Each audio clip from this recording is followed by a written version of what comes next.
Muscle Mary is running an Ironman marathon with Mr. Cal. To run, she needs to contract her muscles. But how do her muscles contract?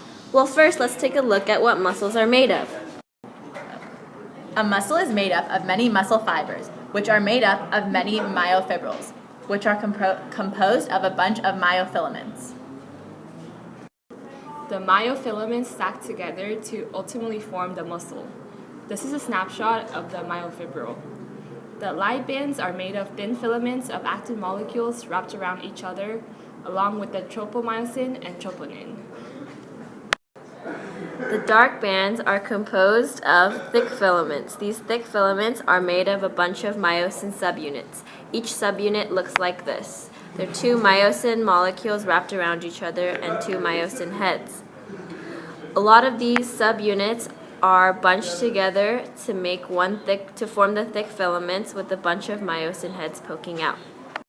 Now that we know the structure, let's contract. So when Muscle Mary's brain tells the muscle to contract, motor neurons release a neurotransmitter called acetylcholine into the neuromuscular junction, which is where the neuron meets the muscular membrane. The acetylcholine enters through ion-gated channels and depolarizes the muscle membrane. This depolarization travels through the T-tubules and along the way activates calcium channels to release calcium. The calcium then finds its way to the site where the thick and thin filaments meet. Now to contract, the myosin heads must be able to attach the actin of the thin filaments. However, when the muscle is at rest, the tropomyosin that is wrapped around the actin blocks the binding sites for the myosin heads. So when the calcium travels through the muscle, calcium binds to the troponin, which changes form and causes the tropomyosin to move and to make the binding sites available. These troponin molecules are almost like little workers. When the muscle is relaxed, they're at one position. However, when the calcium comes and activates it, they change their position, ready to move the tropomyosin.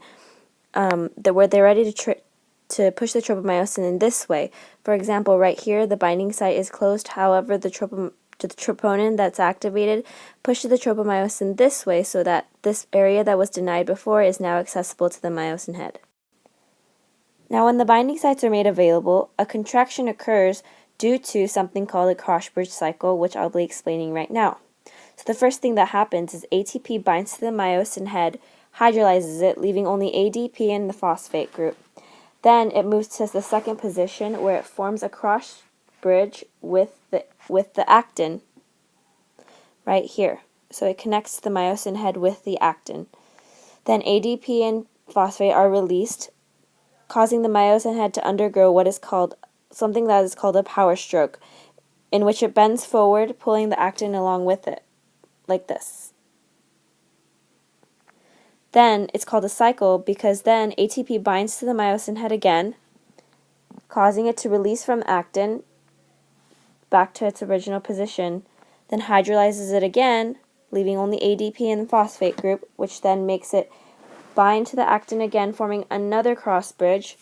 They're released, causing it to undergo another power stroke, pulling the actin again. And a lot of these happens in a cycle over and over again to form the contraction. Now this is a picture of the muscle relaxed, and this is a picture of the muscle contracted. See how all of these actins have gone pushed into the middle, and these sarcomeres, the spaces between the two Z lines, have shortened. That forms the muscle contraction. Now all of these little myosin heads right here are undergoing the cross-bridge cycle, pulling the actin along with it little by little so that eventually the muscle will contract. Now with her muscles contracting, Muscle Mary can finish her race. Yay!